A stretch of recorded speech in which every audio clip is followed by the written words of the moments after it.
Jacar Academy. Hello welcome back to Jacar academy. So ಇವತ್ತಿನ ವಿಡಿಯೋದಲ್ಲಿ ನಾವು SSLC exam 1 annual exam 2025 exam 1 ಗೆ ಬರುವಂತಹ ಅತಿ ಇಂಪಾರ್ಟೆಂಟ್ ಪಾಠಗಳನ್ನು ನೋಡ್ತಾ ಇದ್ದೀವಿ. ಈ ಸೀರೀಸ್ ಅನ್ನು ಪ್ರಾರಂಭ ಮಾಡಿದ್ದೀವಿ. ಸೊ ಯಾರೆಲ್ಲ ಇದನ್ನ ನೋಡಿಲ್ಲ, ಹಿಂದಿನ ಎಲ್ಲ ವಿಡಿಯೋಗಳು ನೀವು ಅಲ್ಲಿ ಪ್ಲೇ ಲಿಸ್ಟ್ ಅಲ್ಲಿ ಹೋಗಿ ಅದನ್ನ ಚೆಕ್ಔಟ್ ಮಾಡ್ಕೊಳ್ಬಹುದು. ಸೊ 80ಕ್ಕೆ 80 ಹಿಂದಿಯಲ್ಲಿ ಅಂಕ ಪಡೆದುಕೊಳ್ಳಲಿಕ್ಕೆ ಯಾವೆಲ್ಲ ಪ್ರಶ್ನೆಗಳನ್ನ ಈ ವರ್ಷ ಮಾಡ್ಬೇಕೆನ್ನೋದನ್ನ ನಾವು ಹೇಳ್ತಾ ಇದ್ದೀವಿ.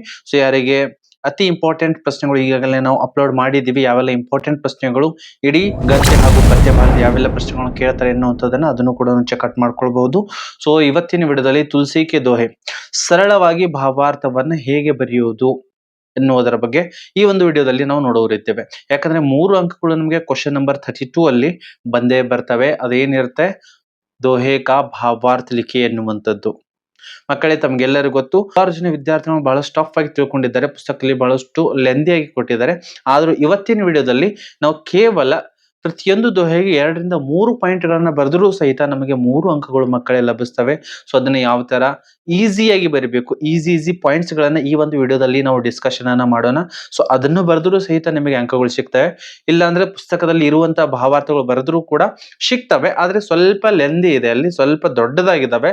ಸೊ ಅದನ್ನ ಚಿಕ್ಕದಾಗಿ ಶಾರ್ಟ್ ಆಗಿ ಯಾವ ತರ ಬರಿಬೇಕೆನ್ನುವಂಥದ್ದು ಈ ಒಂದು ಕ್ವಶನ್ ನಂಬರ್ 32 ಅನ್ನ ಒಟ್ಟೆ ಬಿಡಬಾರದು. ಸೊ ಅದಕ್ಕಾಗಿ ನಾವು ಏನ್ ಮಾಡೋಣ, ಇವತ್ತಿನ ವಿಡಿಯೋದಲ್ಲಿ ತುಳಸಿ ಕೆ ದೋಹೆ ಭಾವಾರ್ಥವನ್ನ ನೋಡೋಣ, ಒಂದೊಂದಾಗಿ ದೋಹೆಯ ಭಾವಾರ್ಥವನ್ನ ನೋಡೋಣ.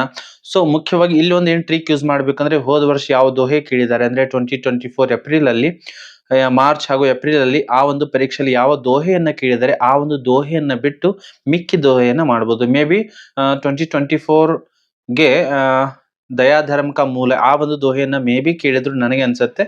ಸೊ ಒಂದ್ಸಲ ಅದನ್ನ ಚೆಕ್ಔಟ್ ಮಾಡ್ಕೊಳ್ಳಿ.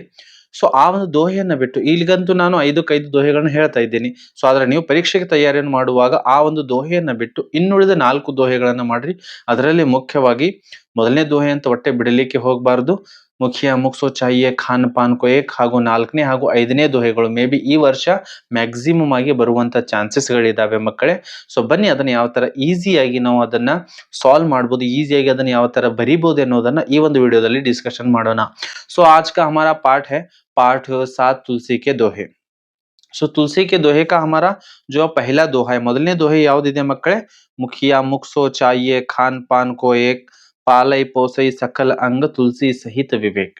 ನೋಡಿ ಮಕ್ಕಳೇ, ಆ ಒಂದು ದೋಹೆಯಲ್ಲಿ ಇರುವಂತ ಪಾಯಿಂಟ್ ಗಳನ್ನ, ಶಬ್ದಗಳನ್ನ ನೀವು 5 ಬರೀಬೇಕು. ಅಷ್ಟು ಬರೆದ್ರು ಸಹಿತ ನಿಮಗೆ ಅಂಕಗಳು ಲಭಿಸ್ತವೆ. ಸೊ ಅದನ್ನ ಯಾವ ತರ ಬರಿಬೇಕು ಎನ್ನುವಂಥದ್ದು ನೋಡೋಣ.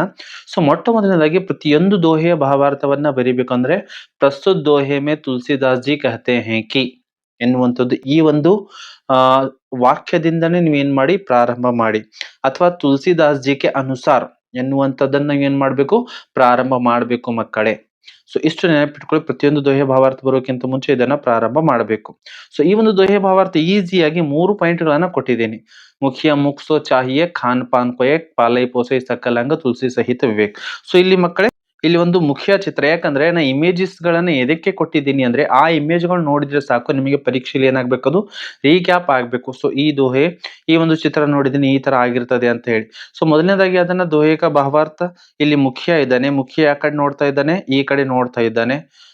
ಸೊ ಅದಕ್ಕಿಂತ ಮುಂಚೆ ನಾವು ಬಾಯಿಯಿಂದ ಏನ್ ತಿಂತಾ ಇದೀವಿ, मुख क्या करता है, खाने का काम करता है और शरीर के इतर अंगों का पालन पोषण भी करता है. ऐसे हमारे मुखिया को भी काम अपनी तरीके से करना चाहिए और उसका फल दूसरों में बढ़ना चाहिए. इस प्रकार से यह एक ಈ ಒಂದು ಥೀಮ್ ಇದೆ. ಸೊ ಅದನ್ನ ಯಾವ ತರ ಬರಿಬೇಕು ಅಂದ್ರೆ, तुलसीदास जी के अनुसार मुखिया यानी नेता को मुंह के समान होना चाहिए. ಗೊತ್ತಾಯ್ತಾ? ಸೊ ಇಲ್ಲಿ ನಮ್ಮ ಮುಖಿಯ ಏನಿದ್ದಾನೆ ಯಾರ ತರ ಇರಬೇಕು ಅಂದ್ರೆ, ಮುಹಕ್ಕೆ ಸಮಾನ್, ಇದರಂತೆ ಮುಹಕ್ಕೆ ಸಮಾನ್, ಮುಹ್ ಅಂದ್ರೆ ನಮ್ಮ ಬಾಯಿ ತರ ಇರಬೇಕು. नेक्स्ट पॉइंट ಏನ್ ಬರಿಬೇಕಂದ್ರೆ, जिस प्रकार मुंह खाने पीने का काम अकेला ही करता है उससे शरीर के सकल अंगों का पालन पोषण होता है.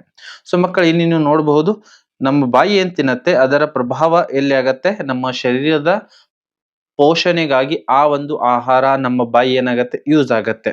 लास्ट हमें क्या लिखना है, मुखिया को भी ऐसे ही विवेकवान होना चाहिए कि वह काम अपनी तरह से करे लेकिन उसका फल सभी में ಬಾಂಟೆ ಅಥವಾ ಬಟೆ ಎನ್ನುವಂಥದ್ದು. ಇಷ್ಟು 3 ಪಾಯಿಂಟ್ಗಳನ್ನು ಬರೆದ್ರೆ ಮಕ್ಕಳೇ ನಿಮಗೆ 3 ಅಂಕಗಳು ಫಿಕ್ಸ್ ಆಗಿ ಬಂದೇ ಬರ್ತವೆ. ಸೊ ಈಸಿಯಾಗಿ ಈ ಚಿತ್ರಗಳನ್ನ ನೋಡಿದ್ರು ಸಹಿತ ಅದನ್ನ ನೀವು ಏನ್ ಮಾಡ್ಕೋಬಹುದು, ನೆನಪಿಟ್ಕೊಳ್ಬಹುದು. ಸೊ ಇದನ್ನ ಮಿಸ್ ಮಾಡೋದಕ್ಕೆ ಹೋಗಬೇಡಿ. ಇದು ಬಹಳಷ್ಟು ಇಂಪಾರ್ಟೆಂಟ್ 25 एग्जाम ಗೆ. ಸೊ हमारा दूसरा दोहा क्या है, जड़ चेतन गुण दोषमय विश्व कीन्ह करतार ಸಂತ ಹಂಸಗುನ್ ಗಹೀಂ ಪೈ ಪರಿಹರಿವಾರಿ ವಿಕಾರ ಎನ್ನುವಂಥದ್ದು ನಮಗೆಲ್ಲರಿಗೂ ಗೊತ್ತು. ಸೊ यहाँ पर किसकी तुलना की गई है? ಹಂಸ ಪಕ್ಷಿ और ಸಾಧು की.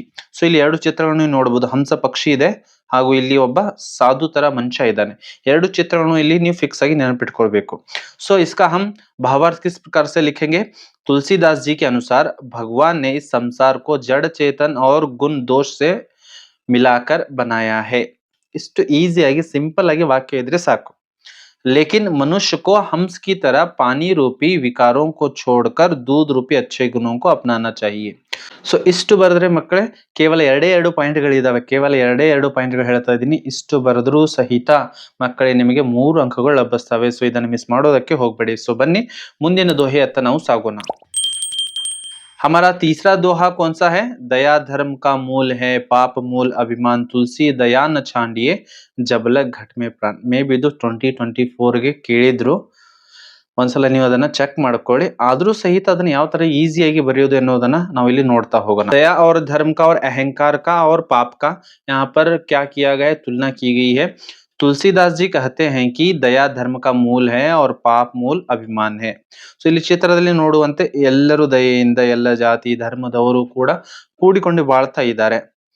इसलिए जब तक मनुष्य के शरीर में प्राण है तब तक उसे अपना अभिमान यानी कि अहंकार छोड़कर दयालु बने रहना चाहिए ಎನ್ನುವಂಥದ್ದು. ಕೇವಲ 2 ವಾಕ್ಯಗಳು 2 ಪಾಯಿಂಟ್ಗಳು ಬರೆದ್ರೂ ಸಹಿತ ಮಕ್ಕಳು ಇಲ್ಲಿ ನಿಮಗೆ ಅಂಕಗಳು ಲಭಿಸ್ತವೆ. ಸೊ ಇಲ್ಲಿ ಅಹಂಕಾರವನ್ನ ಮಾಡಬಾರದು ಎನ್ನುವಂಥದ್ದು ಹೇಳಲಾಗಿದೆ.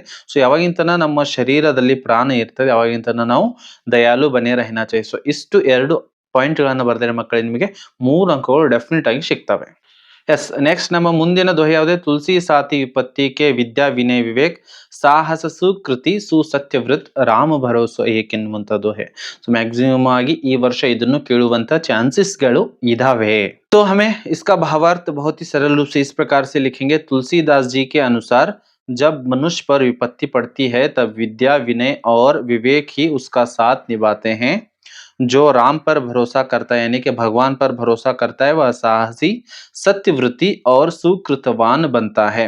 ಸೊ ಇಲ್ಲಿ ಮಕ್ಕಳೇ ನೀವು ನೋಡಬಹುದು सत्यवृत्ति ಅಂದ್ರೆ सत्य बोलने वाला, सत्य बोलने वाला और सुकृतवान यानी कि अच्छे कर्म करने वाला, अच्छे कार्य करने वाला.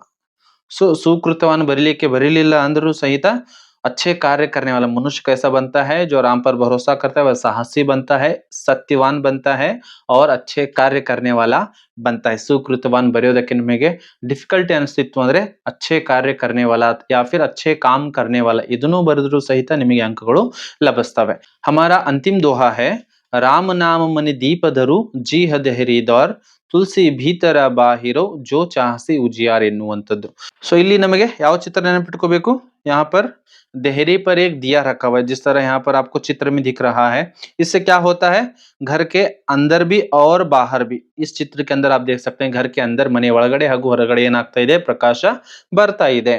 इसी प्रकार से हमें भी क्या करना है? आंतरिक और बाह्य शुद्धि के लिए यहाँ पर चित्र दिया गया है. ऐसे ही हमें भगवान का नाम जपना है. तुलसीदास जी कहते हैं कि जिस तरह देहरी पर दिया रखने से घर के भीतर तथा आंगन में प्रकाश फैलता है उसी तरह राम नाम जपने से मानव की आंतरिक और ಬಾಹ್ಯ ಶುದ್ಧಿ ಹೋತಿ ಹೇ. ಇಷ್ಟು ಸಿಂಪಲ್ ಆಗಿ 2 ವಾಕ್ಯಗಳು ಬರೆದ್ರೆ ಮಕ್ಕಳೇ ನಿಮಗೆ ಎಷ್ಟು ಅಂಕಗಳು ಸಿಗ್ತವೆ? 3 ಅಂಕಗಳು ಮಕ್ಕಳೇ ಸಿಗ್ತವೆ. ಸೊ ಇಲ್ಲಿ ಚಿತ್ರಗಳು ಸಹಿತ ನೀವು ನೆನಪಿಟ್ಕೋಬಹುದು. ಚಿತ್ರಗಳು ಫ್ಲಾಶ್ ಆಯ್ತು ಅಂದ್ರೆ ಅದನ್ನ ಈಸಿಯಾಗಿ ನೀವು ಅದನ್ನ ಬರಿಬಹುದು. ಸೊ ಮಕ್ಕಳು ಇದಾಗಿತ್ತು ತುಳಸಿಕೆ ದೋಹೆದಿಂದ ಭಾವಾರ್ಥಗಳು ಯಾವ ತರ ಈಸಿಯಾಗಿ ಬರಿಬೇಕೆನ್ನುವಂಥದ್ದು. ಸೊ ಮಕ್ಕಳೇ ಇದನ್ನ ಚೆನ್ನಾಗಿ ಪ್ರಿಪರೇಷನ್ ಆಗಿ, ಯಾಕಂದ್ರೆ 3 ಅಂಕಗಳು ಇಲ್ಲಿಂದ ಬರ್ತವೆ. ಜೊತೆಗೆ ಮತ್ತೆ ಏನ್ ಕೇಳ್ತಾರೆ? 3 ರಿಂದ 4 ಅಂಕಗಳು. ಒಂದು 3 ಅಂಕದ್ದು 3 अंक का एक प्रश्न भी पूछ सकते हैं. 3 अंकದ ಒಂದು ಪ್ರಶ್ನೆಯನ್ನು ಸಹಿತ ಕೇಳಬಹುದು. ಪ್ಲಸ್ ಮತ್ತೆ ಇನ್ನೊಂದು ಏನ್ ಕೇಳಬಹುದು ಅಂದ್ರೆ 1 ಅಂಕದ್ದು 1 ಅಂಕದಲ್ಲಿ ಆದ್ರೂ ಒಂದು ಪ್ರಶ್ನೆ ಕೇಳಬಹುದು ಅಥವಾ ಅನುರೂಪತಾದಲ್ಲಿ ಆದ್ರೂ ಪ್ರಶ್ನೆ ಕೇಳಬಹುದು. ಸೊ ಇಲ್ಲಿಂದ ಮ್ಯಾಕ್ಸಿಮಮ್ ಆಗಿ 3 ರಿಂದ 4 ಅಂಕಗಳು ಬರುವಂತ ಚಾನ್ಸಸ್ ಗಳಿದಾವೆ ಮಕ್ಕಳೇ. ಸೊ ಇದನ್ನ ಟೋಟಲ್ ಆಗಿ ಮಿಸ್ ಮಾಡೋದಕ್ಕೆ ಹೋಗ್ಬೇಡಿ. ನಿಮ್ಮ ಎಕ್ಸಾಮ್ ಚೆನ್ನಾಗಾಗತ್ತೆ. ಹಿಂದಿಯಲ್ಲಿ ಔಟ್ ಮಾಡೋದಕ್ಕೆ ಪ್ರತಿಯೊಂದು ಅಂಶಗಳನ್ನು ಓದ್ತಾ ಹೋಗಿ. ನನ್ನ ಈ ಒಂದು ಪುಟ್ಟ ವಿಡಿಯೋ ಅಳಿಲು ಸೇವೆ ನಿಮಗಾಗಿ ಹಾಗೂ SSLC ವಿದ್ಯಾರ್ಥಿಗಳಿಗೆ ಹಿಂದಿ ತೃತೀಯ ಭಾಷೆ ಹಿಂದಿಯಲ್ಲಿ ಪಾಸ್ ಆಗೋದಕ್ಕೆ ಬಹಳಷ್ಟು ಹೆಲ್ಪ್ ಆಗುತ್ತೆ ಅಂತ ನಾನು ಅನ್ಕೊಂತಾ ಇದ್ದೀನಿ. ಸೊ ನೀವು ಚೆನ್ನಾಗಿ ಅಭ್ಯಾಸ ಮಾಡಿ. ಸೊ ಇಂಥ ವಿಡಿಯೋಗಳು ಮತ್ತೆ ಮುಂದಿನ ವಿಡಿಯೋಗಳಲ್ಲಿ ನಾವು ಮುಂದಿನ ಪಾಠಗಳು ನೋಡೋರಿದ್ದೇವೆ. ಸೊ ಜಕಾರ ಅಕಾಡೆಮಿಯನ್ನ ತಪ್ಪದೆ ಸಬ್ಸ್ಕ್ರೈಬ್ ಮಾಡಿ. ಸೊ ಇದನ್ನ ನಿಮ್ಮ ವಿದ್ಯಾರ್ಥಿಗಳ ಜೊತೆಗೆ ನಿಮ್ಮ ಫ್ರೆಂಡ್ಸ್ ಜೊತೆಗೆ ತಪ್ಪದೆ ಇದನ್ನ ಹಂಚಿಕೊಳ್ಳಿ. ಮತ್ತೆ ನಾವು ಭೇಟಿಯಾಗೋಣ ಮುಂದಿನ ವಿಡಿಯೋದಲ್ಲಿ. ಜೈ ಹಿಂದ್.